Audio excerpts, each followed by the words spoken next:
कहानी की शुरुआत होती है साल 2157 में, जब इंसानियत ने सोच से भी ज्यादा तरक्की कर ली थी। ऐसा लगता था जैसे सारे पुराने सपने सच हो गए हों। The great theory of education के बाद दुनिया भर से जंग, भूख और आतंकवाद जैसे वर्ड डिक्शनरी से ही मिटा दिए गए थे। ना तो कोई इंसान अब इस दुनिया में भूखा मरता था, ना ही कोई ऐसी बीमारी थी जिसका इलाज न हो सके। पृथ्वी ने अपने सारे घाव भर लिए थे, धरती से सारा प्रदूषण मिट चुका था, सब कुछ बहुत बढ़िया था। और सबसे बड़ी बात, स्पेस ट्रैवल अब एक बहुत आम चीज बन चुकी है। लोग तो अब छुट्टियों के लिए भी दूसरे प्लैनेट्स पर घूमने जाते थे। इसके बाद हम इस नए युग के एक लड़के को देखते हैं जिसका नाम है मैक्स। मैक्स को घूमने का बहुत ज्यादा शौक है। वो अपनी पर्सनल स्पेसशिप में गैलेक्सी की सैर पर निकला हुआ था और हर नए प्लैनेट, नए कल्चर का दीवाना था वो। लेकिन एक दिक्कत थी, उसके परिवार वाले उसे बार बार कॉल करते रहते थे। सब उसे कह रहे थे कि बेटा बस अब घूमना बंद करो, घर वापस लौट आओ और अपने कॉलेज पे ध्यान दो। मैक्स को पढ़ाई का कोई शौक नहीं था, इसीलिए वो अपने घर वालों का कॉल अवॉइड करता था। खैर एक दिन अचानक एक बड़ा सा एस्ट्रॉयड मैक्स की स्पेसशिप से टकरा गया। इससे पूरा जहाज हिल गया, सिस्टम फेल होने लगा, लाइट्स फ्लिकर करने लगी, अलार्म्स लगातार बजते जा रहे थे, जिस वजह से मैक्स को तुरंत एक इमरजेंसी लैंडिंग करनी पड़ी। लेकिन कंट्रोल्स ने उसका साथ छोड़ दिया। अब उसका जहाज कंट्रोल से बाहर होकर गिरने लगा, जिसके बाद उसका जहाज एक पास के अनजान आइलैंड पे क्रैश हो गया। जमीन से टकराने से कुछ देर पहले मैक्स बड़ी मुश्किल से उस जहाज से कूद पाया और अगले ही पल उसकी स्पेसशिप ब्लास्ट हो गई।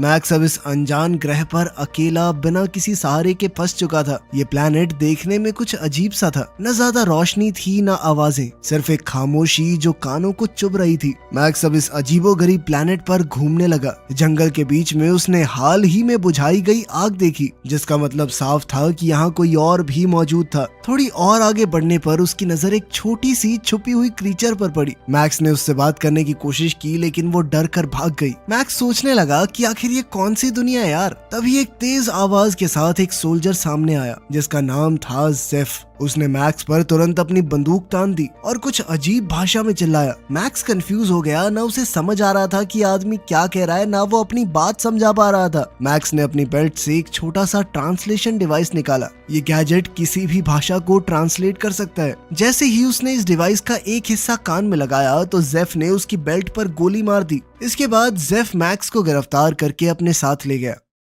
इसके बाद मैक्स को एक शहर में ले जाया गया, जो कि पृथ्वी जैसा ही था, बस थोड़ा ज्यादा ही डरावना। गंदे कपड़ों में लोग, सर पे हेलमेट पहने हुए फौजी और हर जगह पर सीसीटीवी ड्रोन उड़ रहे थे, बिल्कुल वैसा ही जैसा मैक्स ने अपनी हिस्ट्री बुक्स में पढ़ा था। खैर मैक्स को जल्द ही एक साइंटिफिक लैब में ले जाया गया, जहाँ कुछ साइंटिस्ट्स ने उसके सर पर अजीब सा हेलमेट लगा दिया। दरअसल इस हेलमेट की मदद से उसके ख्यालों को पढ़ने की कोशिश की जा रही थी। वो लोग मैक्स के दिमाग का हर एक सीक्रेट जान लेना चाहते थे। उन्होंने मैक्स से बहुत सारे सवाल पूछे, लेकिन उसे एलियन मानने से मना कर दिया। उन्हें लगा कि ये कोई पागल आदमी है हमारे जैसा ही। इसलिए उन्होंने मैक्स को एक पागल खाने में भेजने का फैसला किया, जिसके बाद गाय नाम के एक फौजी को उसे अस्पताल तक ले जाने का काम दिया गया। जैसे ही ये फैसला हुआ, आसपास के सब लोग अचानक से देशभक्ति का गीत गाने लगे। सबकी आंखों में जुनून था, जैसे उनके सर में इस चीज के अलावा कोई और ख्याल ही ना हो। मैक्स इस तरह की चीजें पहली बार देख रहा था, इसलिए बहुत हैरान था। तभी जेफ, जिसने मैक्स को अरेस्ट किया था, अचानक जमीन पर गिर गया और उसे दौरा पड़ने लगा, जिसके बाद अथॉरिटीज तुरंत उसे उठाकर ले गई। लेकिन ये देखकर मैक्स का शक और बढ़ गया। गाय के साथ जब मैक्स शहर की तरफ बढ़ा तो उसने देखा कि सब कुछ कितना खराब था। रोड टूटी हुई थी, बिल्डिंग लगभग टूटने की कगार पर ही थी और हर 2-3 किलोमीटर पर बड़े बड़े मेटल टावर्स थे।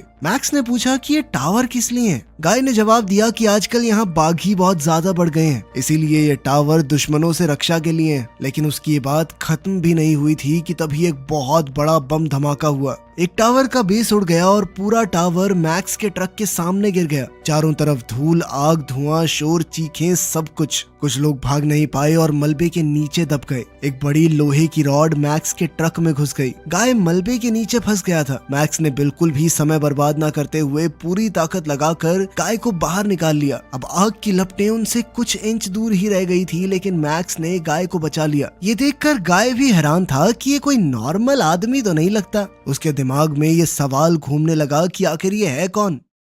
मैक्स को अब पता चला कि इस प्लेनेट पर बगावत चल रही है। लोग सरकार के तरीकों से खुश नहीं हैं, उनके खिलाफ खड़े हैं, जबकि गवर्नमेंट ये बड़े बड़े टावर लगा के अपनी ताकत बनाए रखना चाहती थी। इस हादसे में उनका ट्रक बर्बाद हो चुका था, जिस वजह से अब उन्हें आगे का रास्ता पैदल ही पार करना होगा। मेन शहर में पहुंचते ही हम एक ताकतवर आदमी को देखते हैं जिसका नाम है स्ट्राइडर, जो कि डिपार्टमेंट ऑफ स्पेशल रिसर्च का हेड है। जैसे ही उसे मैक्स के बारे में पता चला, उसने फंक नाम के एक आदमी को मैक्स को उसके पास लाने के ऑर्डर्स दिए। तब तक मैक्स को एक और डरावनी फैसिलिटी में बंद कर दिया गया था। इस बार वो था एक बड़े से पानी के टैंक में। साइंटिस्ट उसके दिमाग को और गहराई से देखने की कोशिश कर रहे थे, लेकिन फंक स्ट्राइडर के बैज का इस्तेमाल करके वहां घुस आया और बिना किसी